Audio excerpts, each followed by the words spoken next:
Hello and welcome back to the channel Held Dominance. Anthony here. Please remember to like and subscribe, and also click that notification bell if you're enjoying what you're seeing and want to see more. So it's Monday, and I've decided that Mondays from now on we'll have our review of the Super League. All the games that went on, I'll cover all the information in regards to scores and who scored them.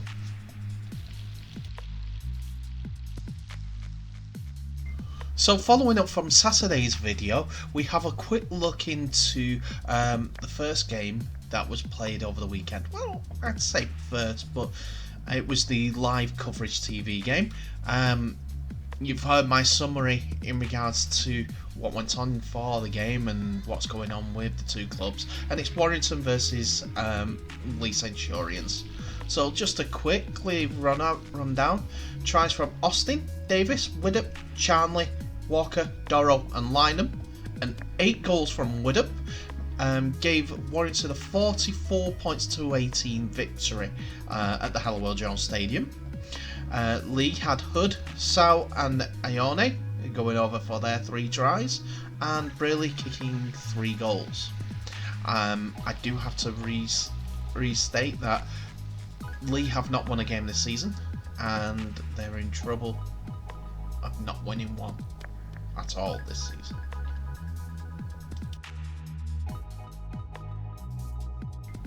So the second game of the Thursday lineup, the 24th of June 2021, was Wakefield hosting Wigan, and Wakefield handed a weakened Wigan side their 3rd Super League loss in a row after a strong first half showing helped with them to a 14-6 victory at the Mobile Rocket Stadium.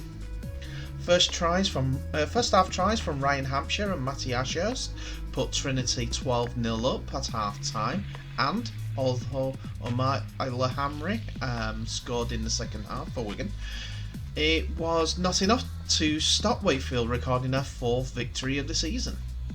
Both teams were hit hard with injuries and representative call-ups, with Wakefield's Joe Westerman and Riesling on England duty.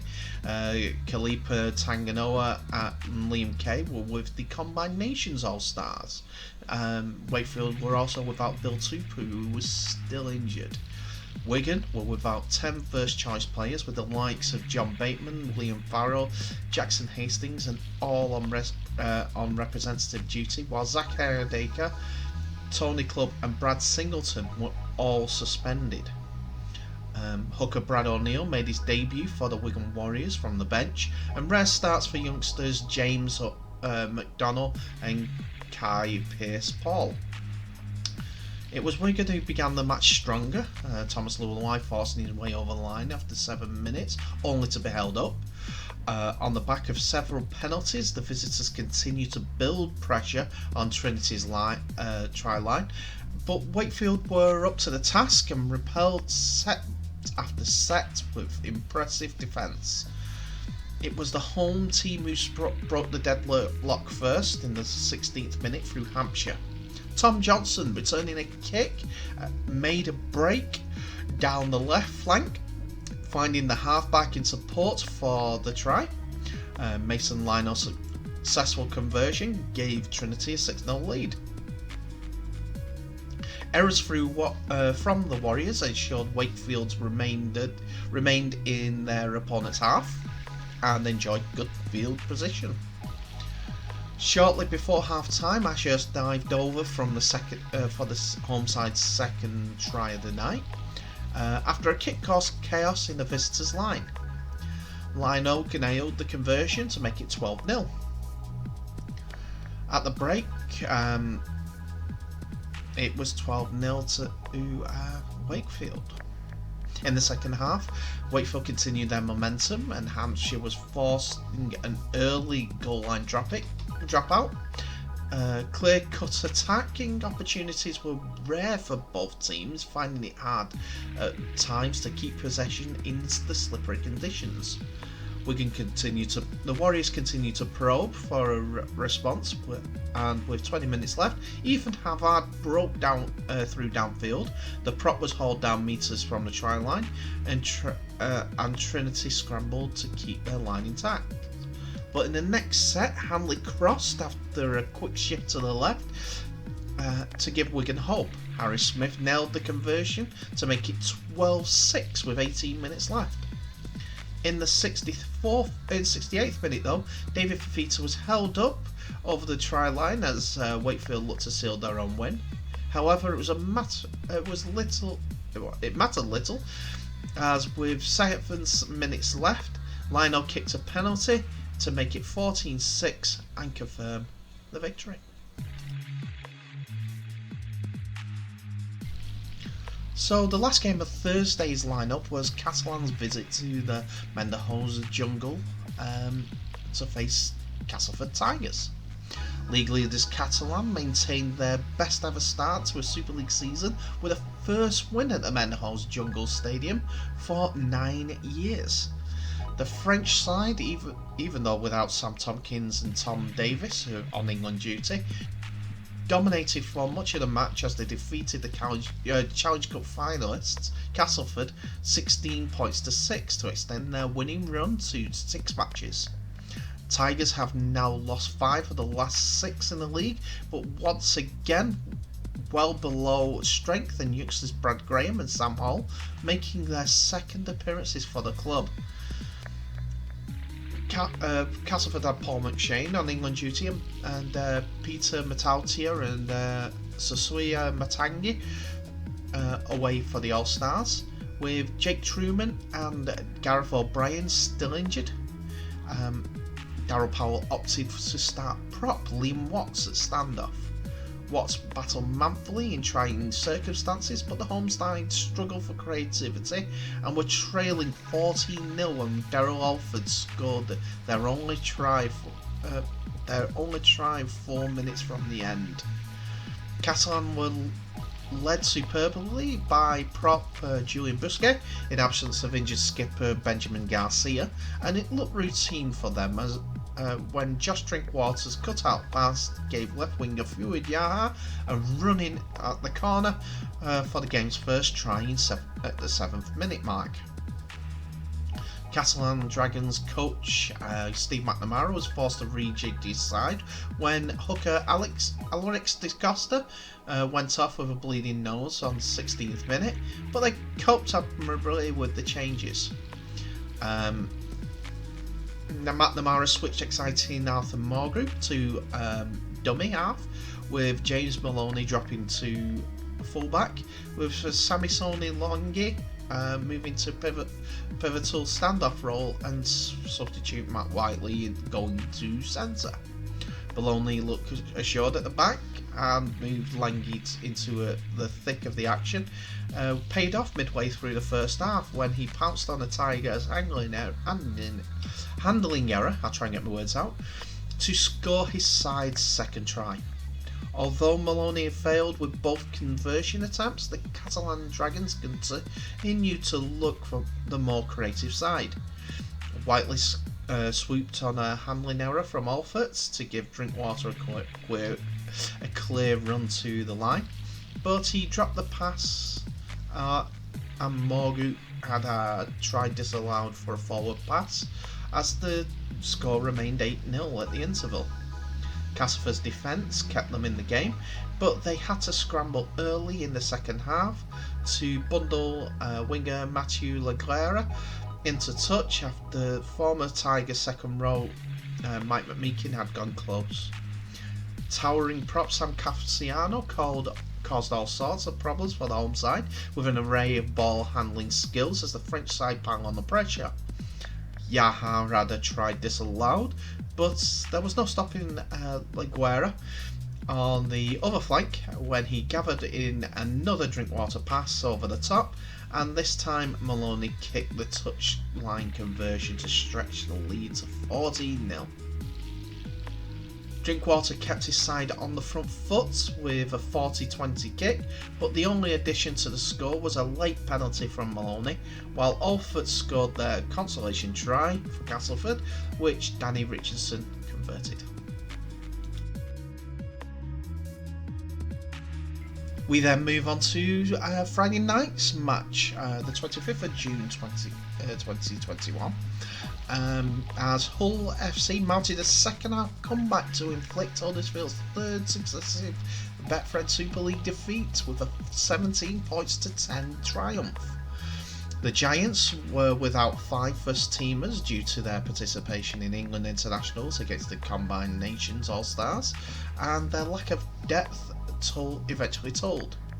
Hull, who also had 3 call-ups for the one-off international, in addition to a spate of injuries, were made to pay for ill discipline in the first half as they trailed 10-0 at the break thanks to Ollie Ashall-Bolt's solo try. Oliver Russell added 2 penalties for the Giants before being sin-binned on the stroke of half-time. But Hull responded with 3 tries in 13 second half minutes through Manny Fanoa, Jack Logan, who had just recently rejoined the club, and Connor Wayne to lead 16-10. Mark Sneed added a drop goal with 4 minutes remaining, securing the black and white 7th league win of the season and maintaining their assault on the playoff places. Hull had spurned good field position with errors, and it was a mistake which saw them fall behind on the 9th minute. Fullback Wayne failed to gather a Lee Gaskell kick, and the ball bounced into the hands of the opposing number Ashall-Bolt on his first Super League start for Huddersfield to cross. The visitors extended the lead to 8-0 with a simple penalty before former Leeds fullback Ashton Golding, operating at hooker as part of Huddersfield's reshuffle, almost scooted over from close range but was held up by the home defence. Russell added a 3rd kick of the game after another infringement from Hull put the Giants into a 10-0 advantage before they thought they had scored again in the right corner, but Liam Moore, the referee, instead ruled a goal line dropout to the hosts. Hull finally gained momentum in the final minutes of the first period, but Wayne's run in the right-hand corner was halted by a trip from Russell, who was sin-binned on the half-time hooter when that sounded. Sneed could not get the black and whites on the scoreboard before the break as he dragged the touchline penalty wide, but Hull eventually made their numerical advantage count through Fanoa's 49th minute try. Sneed missed his second efforts on goal as the scores remained 10-4, but Hull was soon again over the line with the halfback at the fore. Logan plucked Sneed's pinpoint kick to the corner, where he reciprocated with the conversion to draw the scores level at 10-10. And Brett Hodgson's side took the lead for the first time following this strong run from Mitieli Japani, and on his first home start, when Sneed's smart grubber kick caused problems in the Huddersfield defence and was touched down by Wayne. I'm sorry if I got his name incorrect. I know he's on his first home start and he's come from the Army. Hull seems to be picking up a few players from the Army side, as I see that the Virginian contingent down there are very, very good quality.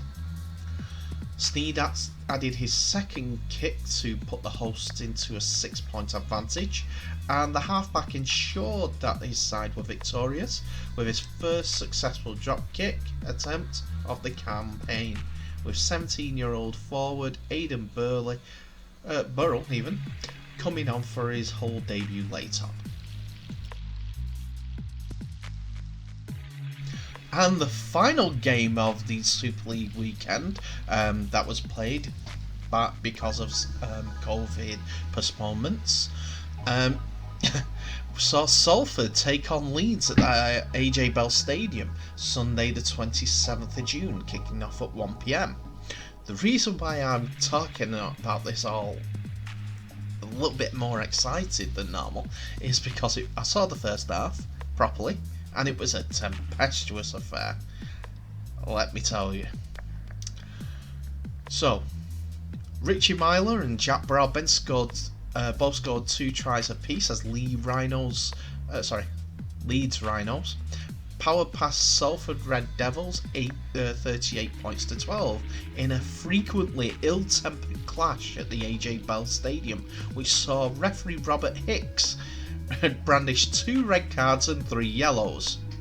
Both sides were playing more than an hour with 12 men, while Salford were reduced to 11 on 2 separate occasions. Leeds also played for 10 minutes at the start of the second half with only 11 men also. In the 16th minute, Salford skipper Lee Mossop was red carded for flooring Conrad Hullrow. It wasn't a flooring, it was a right haymaker straight on Conrad Hullrow's chin and knocked him out. Clean. It's on social media if you want to see it. But after this, Leeds forward Bodine Thompson was sent off for his part of the ensuing brawl. At one point I thought it was going to boil over with everyone throwing punches, but it really didn't. Early in the second half, Salford's Ryan Lannon and Luke Gale of Leeds were shown yellow cards for an off-the-ball altercation. It was a second successive game that Salford have had a player red carded. Last week at Huddersfield they had James Greenwood dismissed, although the guilty party was later proved to be Dan Sargentson. Playing their first game in over a month after a COVID outbreak led to 2 fixtures being postponed, Leeds took a grip on the game thanks to Myler's 2 tries just before the break. Double red card incidents saw a match spark into life after a rather humdrum start where Salford had gone close to scoring when Joe Burgess was held up over the line after a short kick through by Declan Patton. Leeds adapted to life with 12 men with more success than the home side and opened the scoring in the 17th minute when Gale and Myler combined and sent Broadbent over for his first try. Reece Martin added the conversions for Leeds. The sin binning of Wells saw Salford down to 11 men, and Leeds made the most of the numerical advantage as Tom Briscoe scored a try with which Martin could not convert. To their credit, Salford's 11 men stayed in the game when Chris Atkins raced 80 metres to touchdown after intercepting a pass when Leeds seemed to be destined to score. Atkin also kicked the conversion and Patton kicked a penalty 6 minutes before half time to reduce the deficit to just 2 points. However, Myler doubled quick-fire double again against one of his former clubs in 2 minutes before half-time saw the game swing decisively Leeds' way. With Martin converting both, the Leeds Rhinos held their healthy 22 points to 8 lead at the break, which they never looked like surrendering. Only 3 minutes of the second half had been played when referee Hicks had reached for his cards again, this time yellows for Gale and Lannon after an altercation in back play. Both teams were down to 11 again. Broadbent struck for his second try with a tidy finish on the 46th minute. Leeds hooker Cruz Leeming grabbed his side's 6th try from close range and Martin Gold which made it 32 points to 8 to Richard Agar's men. Gale added another try, converted by Martin with 16 minutes left, but the home side completed the scoring when Morgan Escaré produced a stylish finish 30 metres out, although pattern could not convert. That again means that the scores ended up 38 points to 12 to Leeds Rhinos.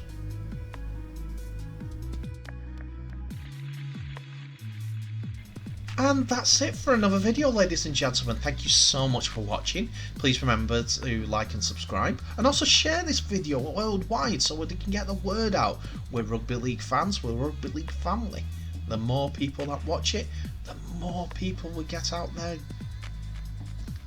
interested in rugby league. It's our sport. We want to welcome more people into the rugby league family.